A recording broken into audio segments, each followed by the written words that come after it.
Hola, ¿qué tal? Dans cette vidéo, nous allons aborder les vecteurs et définir certains vecteurs particuliers. Dans la première vidéo sur le thème, nous avons vu qu'un vecteur est caractérisé par une direction, un sens et une norme. Nous allons nous appuyer sur cela pour définir trois types de vecteurs particuliers. Pour cela, il faut comprendre qu'un vecteur est un objet mobile. Eh bien, si on considère notre vecteur ici, que l'on va appeler U,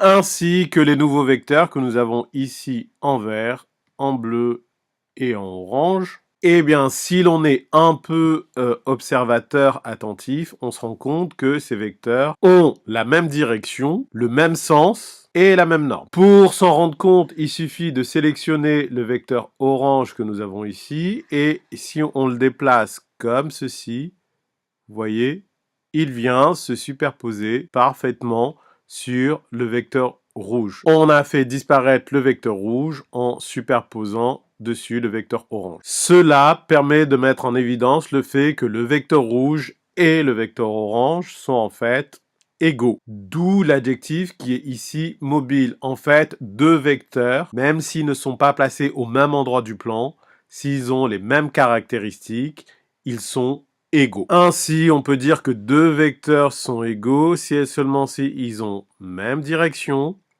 même sens et même norme. Donc voilà, on peut avoir deux vecteurs du plan qui ne sont pas situés au même endroit, mais lorsqu'ils ont les mêmes caractéristiques, ils sont égaux. Un vecteur est un objet mobile du plan, il se déplace dans le plan. Revenons à notre vecteur U que nous avons ici.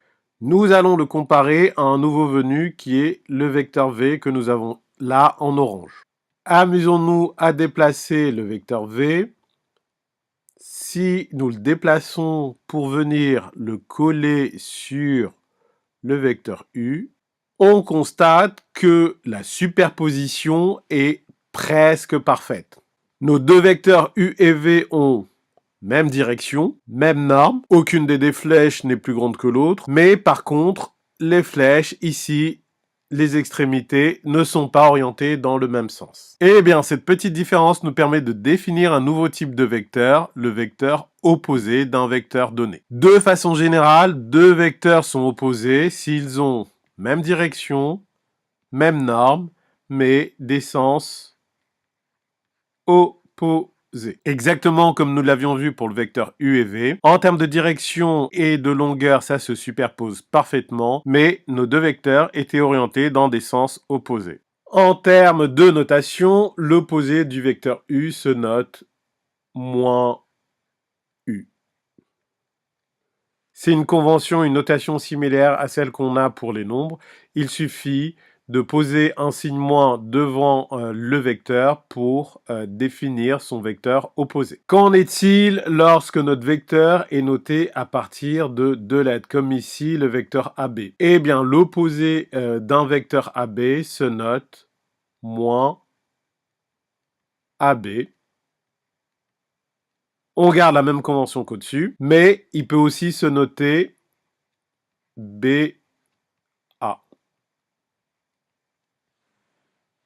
Attention dans la notation, c'est l'un ou l'autre. Soit on garde le même ordre pour les lettres et on rajoute le signe moins, ou on permute origine et extrémité. On ne fait pas les deux en même temps, puisque si vous permutez les lettres et que vous rajoutez le signe moins, vous revenez au vecteur de départ. À présent, nous allons finir en parlant du vecteur nul. Le vecteur nul se note comme ceci, 1, 0, avec une flèche au-dessus, pour le distinguer du nombre 0. Il correspond au vecteur de type AA, BB, CC, etc. C'est-à-dire tous les vecteurs pour lesquels l'origine et l'extrémité sont identiques. La norme de ce vecteur est nulle. Ce qui est logique puisque l'origine et l'extrémité sont situées au même endroit. En termes de représentation, un vecteur nul est en fait un point. Voilà, cette vidéo est à présent terminée. À très bientôt.